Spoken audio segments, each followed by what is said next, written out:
Salam Bimas Noken, salam masyarakat bahagia. Nah, ini kita bersama Bapak Komjen Paulus Waterpauw. Beliau salah satu yang memimpin, yang mempelopori tentang Bimas Noken. Beliau akan menceritakan banyak hal, bagaimana Bimas Noken bisa menginspirasi, bisa menjadi model pemolisian di Indonesia. Pak Paulus, mungkin Pak Paulus waktu menjadi Kapolda Papua, di dalam menyemangati anggota atau menyebarkan bagaimana Bimas Noken ini bisa terus berjalan, bahkan bisa menjadi suatu model yang menginspirasi untuk community policing ala Papua ini. Ya, terima kasih ya Prof. Jadi pertama begini, memang waktu itu kita memulai dari, saya ketika masih Wakapolda itu, ya. Polisi Piajar di sekolah ya. Kita memulai dari situ. Karena memang konsepnya itu lebih pada mengandalkan kehadiran sosok polisi di tengah-tengah masyarakat, agar masyarakat itu paham tentang sesungguhnya apa sih tugas polisi itu kan. Tiga tugas pokok yang utama itu kan jadi pelindung, pengayom dan pelayan masyarakat, baru penegakan hukum. Yang mereka tahu kan umumnya kan penegakan hukum. Oh, polisi itu sosok yang modalnya hanya penegakan hukum, padahal tidak, ada hal-hal yang sangat humanis yang harus dimainkan waktu itu, sehingga kita tampilkan poluan-poluan, didominasi oleh poluan-poluan yang kemudian mereka keliling dari satu titik ke titik yang lain. Kita mulai prioritaskan di sekolah-sekolah, di kota-kota, kemudian dia mulai berkembang ke wilayah pinggiran sampai ke pelosok, ke desa gitu. Mulai dari kota Jayapura, Kabupaten Sentani, Kabupaten Jayapura, terus berkembang ke Rom, dia terus melebar, terus naik terus gitu kemana-mana. Jadi itu awalnya. Jadi kita mau menghadirkan sosok polisi itu biar masyarakat itu cinta dan senang dengan sosok polisi yang humanis yang memang membawakan senyum untuk keteraturan sosial, sapa, salam ya, dengan penampilan yang apik gitu. Itu sebenarnya awalnya. Begitu. Tahun berapa tuh Pak? Seingat saya 2000, saya sudah hampir lupa nih. 2012 atau 2010 mulai ya. 2010. Di antara ya 2010 2011-an kurang lebih itu memulainya cikal bakal, tapi itu masih dalam konsep. Kita buat, kita susun, kita mulai penerapannya itu dia kesininya. Jadi memang sudah proses panjang ya Pak? Proses panjang yang dilakukan secara konsisten, terus-menerus begitu. Nah mungkin Pak Paulus setelah melihat kondisi yang begitu besar, begitu kompleks, atau setidaknya bisa membantu warga masyarakat mulai paham aturan, dia tidak lagi punya image atau citra buruk terhadap polisi. Harapan ke depan tentang Bimas Noken apa Pak? Sebenarnya ya harapannya itu ini kan Mas Darto ini kan sudah, saya pikir udah, apalagi Prof hadir ya, udah gatuk gitu, udah nyambung gitu ya, untuk bagaimana membuat atau menyempurnakan terus-menerus konsepsi ini. Karena itu ya tadi yang saya katakan, itu di awal hanya keinginan sesaat yang timbul dengan harapan bahwa polisi diterima.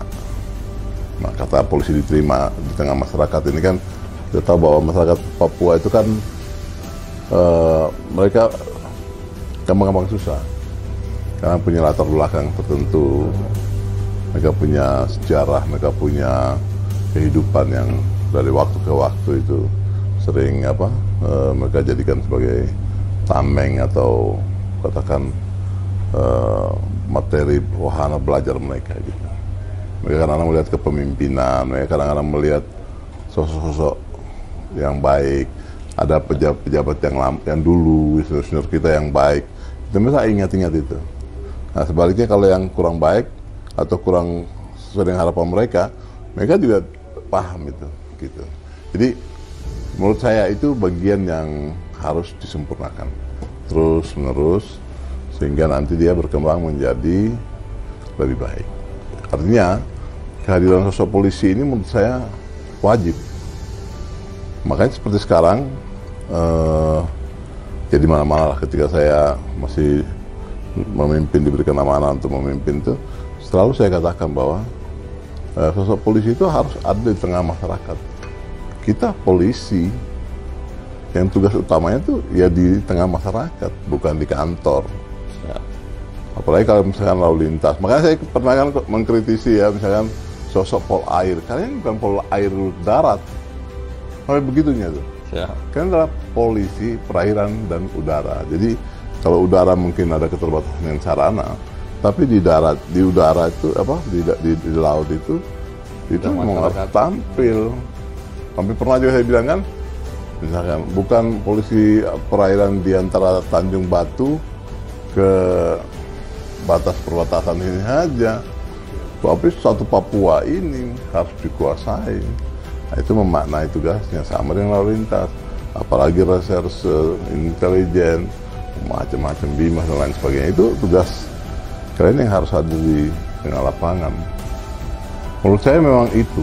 Sebab kalau kita tidak pernah ada di lapangan, kita tidak pernah paham tentang pikiran dan keinginan sekaligus harapan masyarakat. Berarti yang memang harus polisi ini memahami kebutuhan keamanan dan rasa aman masyarakat itu tadi ya? Ya, itu bahasa anunya ya, bahasa formal. Artinya poinnya di situ. Tetapi yang saya selalu bilang begini, pertanyakan kadang-kadang, untuk apa kita ada di sini? Itu. Jadi untuk apa kita ada di sini? Ya, sosok polisi. Kita adalah Kepolisian Negara Republik Indonesia yang ditempatkan di tanah Papua, di Kota Jayapura, di Kabupaten Wamen, Jayawijaya, Puncak Jaya, Tolikar. Untuk apa kita ada di sini? Kalau kita hanya datang untuk mengurusi diri kita sendiri, ya tidak usah kita ada di sini. Sebenarnya itu kita mewakili, menjadi representasi Kepolisian Negara Republik Indonesia yang ada di untuk masyarakat wilayah sini untuk melayani tadi. Ini sangat luar biasa nih Pak Paulus ini. Berarti kita harus selalu ingat untuk apa kita ada di sini, sehingga kita selalu membawa manfaat, membawa berkat, menginspirasi, memotivasi, memfasilitasi dan bahkan bisa memberdayakan. Ya. Pak Paulus, ini untuk closing, ada pesan-pesan moral apa mungkin Pak Paulus ingin sampaikan supaya para generasi muda ini juga memiliki kecintaan dan kebanggaan sebagai polisi dan juga punya kesadaran untuk menjadi polisi yang profesional, cerdas, bermoral dan modern gitu Pak? Ya, saya pikir konsepsinya sudah semua tertata dan jelas ya tentang tupoksi ya, tugas pokok, peran dan fungsi kita ya. Tinggal bagaimana kita memaknainya saja. Jawaban pertanyaan tadi sekaligus itu menjadi jawaban. Untuk apa kita ada di sini? Artinya kita merepresentasi kepolisian negara. Apa yang dibuat oleh teman-teman kita di Pulau Jawa, Sumatera, yang baik, yang sangat humanis, yang bernilai, ya kita terapkan di sini. Makanya kadang-kadang saya bilang, kalau tidak punya kemampuan berprestasi, jadilah polisi yang biasa saja. Itu artinya bahwa jangan bikin masalah.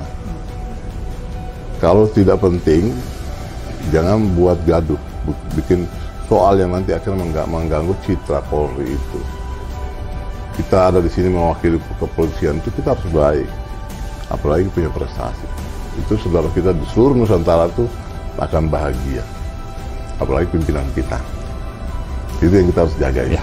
Terima kasih Pak Paulus. Berarti kita memang harus punya kesadaran, punya kebanggaan, sehingga menjadi polisi itu membawa manfaat, menjadi berkat.